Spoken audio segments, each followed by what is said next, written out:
ಕರುನಾಡಿಗೆ ನಮಸ್ಕಾರ. ನಾನು ನಿಮ್ಮ ದಾನಯ್ಯ ಸರ್, ಊರು ತೋಳನೂರು, ತಾಲೂಕು ಅಕ್ಕಲಕೋಟೆ, ಜಿಲ್ಲೆ ಸೊಲ್ಲಾಪುರ, ಮಹಾರಾಷ್ಟ್ರ. ಕೆಸೆಟ್ 2026 ಪತ್ರಿಕೆ 1 ಯೂನಿಟ್ 1 ಇದರಲ್ಲಿ 100 ಇಂಪಾರ್ಟೆಂಟ್ ಕಾನ್ಸೆಪ್ಟನ್ನು ನಿಮ್ಮ ಸಲುವಾಗಿ ತೆಗೆದುಕೊಂಡು ಬಂದಿದ್ದೇನೆ. ದಯವಿಟ್ಟು ಇದನ್ನು ನೋಟ್ಬುಕ್ದಲ್ಲಿ ಬರೆದು ಓದಬೇಕು. ಈಗ 15ನೇ concept, the main purpose of placement evaluation in education. Placement evaluation ಶಿಕ್ಷಣ ಕ್ಷೇತ್ರದಲ್ಲಿ ಪ್ಲೇಸ್ಮೆಂಟ್ ಇವ್ಯಾಲ್ಯೂಷನ್ ಮಹತ್ವ ಏನು, ಅದರ ಉದ್ದೇಶ ಏನು? ಪ್ಲೇಸ್ಮೆಂಟ್ ನಿಯೋಜನೆ ಮೌಲ್ಯಮಾಪನ. ಪ್ಲೇಸ್ಮೆಂಟ್ ಮೌಲ್ಯಮಾಪನ ಇದು ಒಂದು ಪ್ರಕಾರದ ಮೌಲ್ಯಮಾಪನ ಪರೀಕ್ಷೆ. ವಿದ್ಯಾರ್ಥಿಗಳ ಪರೀಕ್ಷೆ ನಾವು ತಗೋತೀವಿ ಯಾವಾಗ? To identify a students prior knowledge, ವಿದ್ಯಾರ್ಥಿಯ ಪೂರ್ವ ಜ್ಞಾನವನ್ನ ಮೌಲ್ಯಮಾಪನ ಮಾಡೋದು ಮತ್ತು ವಿದ್ಯಾರ್ಥಿಯ ಸ್ಕಿಲ್ಸ್ ಅನ್ನ ಚೆಕ್ ಮಾಡೋದು. ಬಿಫೋರ್ ಬಿಗಿನಿಂಗ್ ಅ ಕೋರ್ಸ್, ಒಂದು ಹೊಸ ಕೋರ್ಸ್ ವಿದ್ಯಾರ್ಥಿಗೆ ಕಲಿಸೋದೈತಿ.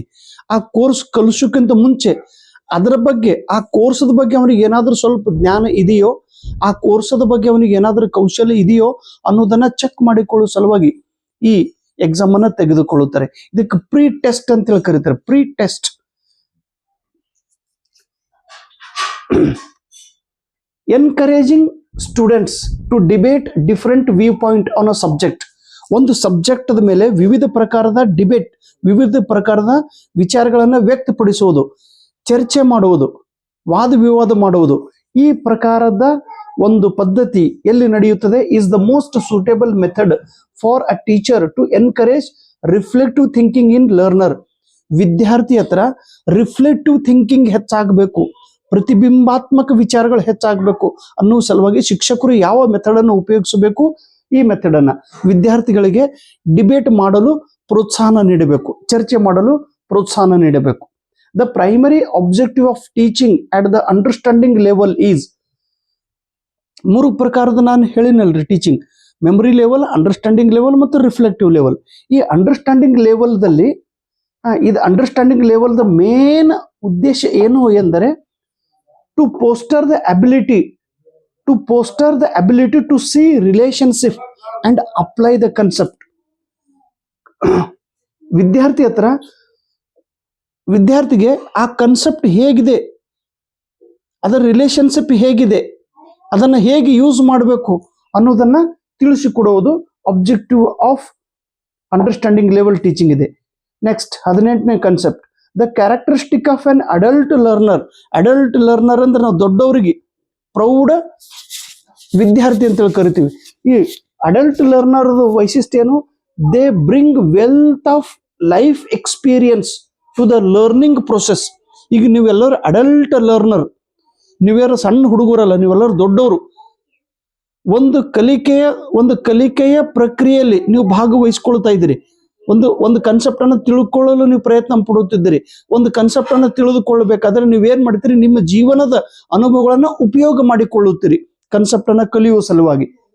To bring wealth of life experience, ನಿಜ ಜೀವನದ ಅನುಭವಗಳನ್ನು ಉಪಯೋಗ ಮಾಡಿ ಒಂದು ಕಾನ್ಸೆಪ್ಟ್ ಅನ್ನು ಕಲಿಯುತ್ತೀರಿ.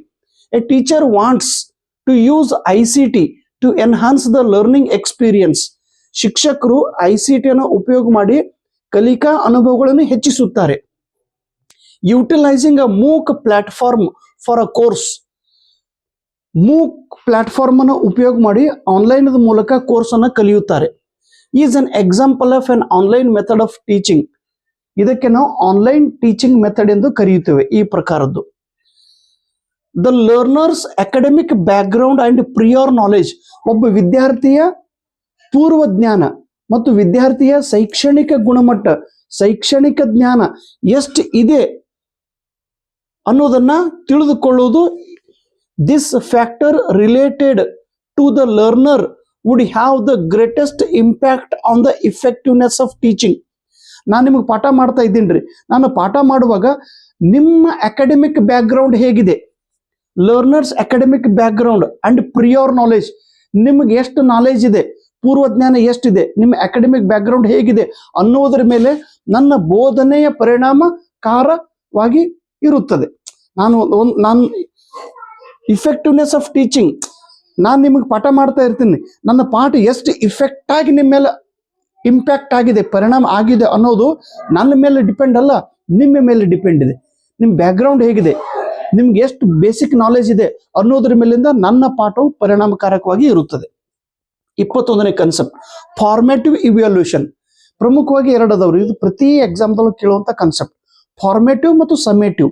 ಫಾರ್ಮೇಟಿವ್ ಅಂದ್ರೆ ಶಿಕ್ಷಕರು ಪಾಠವನ್ನು ಹೇಳುವಾಗ ವಿದ್ಯಾರ್ಥಿಗಳಿಗೆ ಪ್ರಶ್ನೆಗಳನ್ನು ಕೇಳುತ್ತಿದ್ದಾರೆ, ಅದಕ್ಕೆ ಫಾರ್ಮೇಟಿವ್ ಇವ್ಯಾಲ್ಯೂಷನ್ ಎಂದು ಕರೆಯುತ್ತಾರೆ. ಕ್ಲಾಸ್ ರೂಮ್ದೊಳಗಿನ ಶಿಕ್ಷಕರು ಪಾಠ ಮಾಡ್ಕೊಂತ ಪ್ರಶ್ನೆ ಕೇಳ್ತಿರ್ತಾರೆ. ಬಟ್ ಇಲ್ಲಿ ಸಮೇಟಿವ್, ಶಿಕ್ಷಕರು ಒಂದು ಕೋರ್ಸ್ ಅನ್ನ ಕಲಿಸಿದ ಮೇಲೆ ಆ ಕೋರ್ಸ್ ವಿದ್ಯಾರ್ಥಿಗೆ ಎಷ್ಟು ತಿಳಿದಿದೆ ಅನ್ನೋದನ್ನ ಚೆಕ್ ಮಾಡೋ ಸಲುವಾಗಿ ತೆಗೆದುಕೊಳ್ಳುವ ಪರೀಕ್ಷೆಗೆ ಸಮೇಟಿವ್ ಇವ್ಯಾಲ್ಯೂಷನ್ ಎಂದು ಕರೆಯುತ್ತೇವೆ. ಇಲ್ಲಿ ಏನದರಿ ಫಾರ್ಮೇಟಿವ್ ಇವ್ಯಾಲ್ಯೂಷನ್.